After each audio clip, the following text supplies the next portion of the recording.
our former ambassador to Russia during the Obama years. Mike, let's go a little bigger picture here. All right, we're going to get these tanks in here. This is for this offensive. Ukraine's goal here, and the best that we think we know, is to get as much territory back as they can, not named Crimea, over the next 6 months, and let's see where we stand. What is your sense of how long our coalition's going to stay together, and how successful does Ukraine need to be in the next 6 months?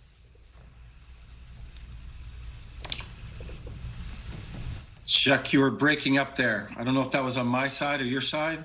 It may have been. I'll repeat it again. You're coming in loud and clear. Okay. What kind of pressure do you think's on Ukraine to have a successful offensive here, when you think about how long the coalition can hang together? That's a great question. I think there's tremendous pressure on them to achieve success on the battlefield.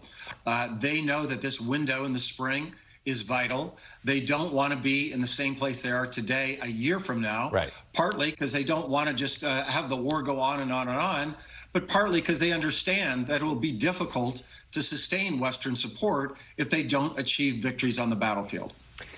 What is, if this offensive makes incremental progress, but we're still in this weird sort of World War I-like style? I mean, to think that the Russians are digging trenches and we're having to use tanks, I mean, I don't think people appreciate the body count is growing. I mean, we're up to nearly 400,000 people have died in this land war in Europe, which we haven't seen in decades. Is there any other way to change the calculus? I wish there was, but I don't think so. Which is to say, right now, they think their best options, and I tend to agree, is to try to push the Russians out.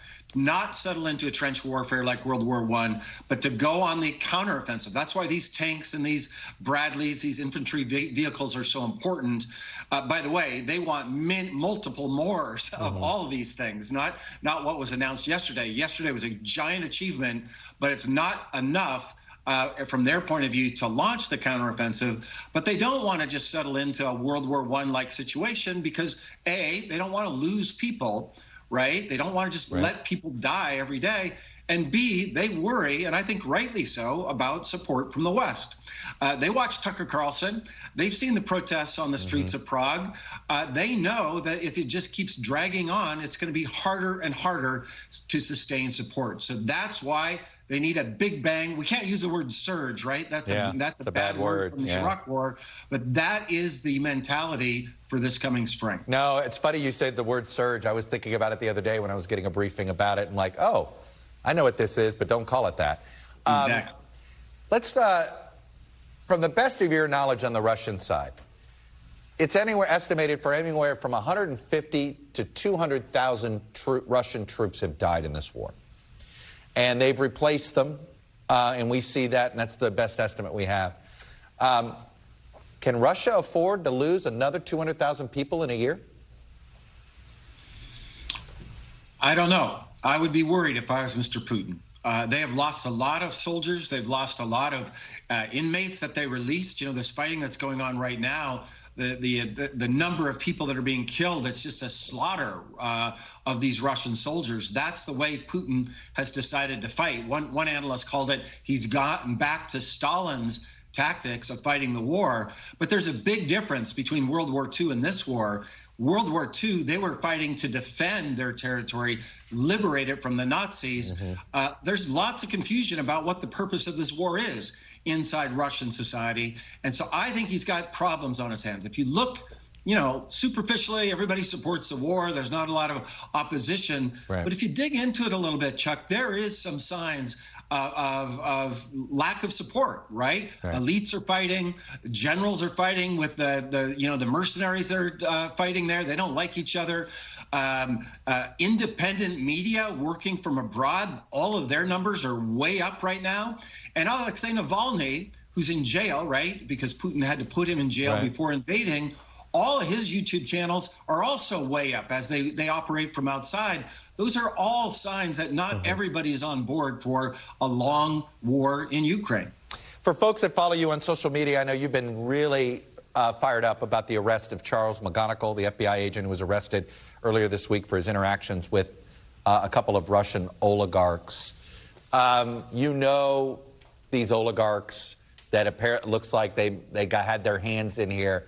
The FBI office, New York, I mean, that just talk about at least a whole series of yellow flags, let alone red flags. Where should this go? Where should this investigation end up? Well, I'll talk about the foreign policy, Chuck. You can answer the domestic politics of that better than I can. But I would say, yeah, I know Oleg Deripaska. I used to interact with him. That's part of your job as an ambassador, to interact with everybody and gather information about them. He is a uniquely qualified, I would say, entrepreneurial person in playing with corruption abroad. You know, wouldn't be surprised if he's had interactions with the FBI for many, many years, even though he was on the sanctions list. You mean like Exactly. sometimes playing informant, sometimes Exactly. playing his own? Like this is why it can get confusing sometimes with the various Russian agents you end up working with, right? Correct. And I don't know the details. I haven't been in the government for a long, long time.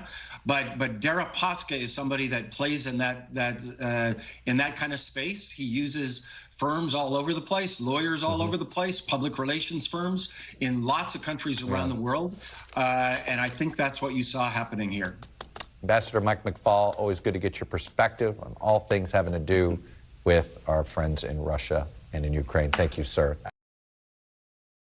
Thanks for watching our YouTube channel. Follow today's top stories and breaking news by downloading the NBC News app.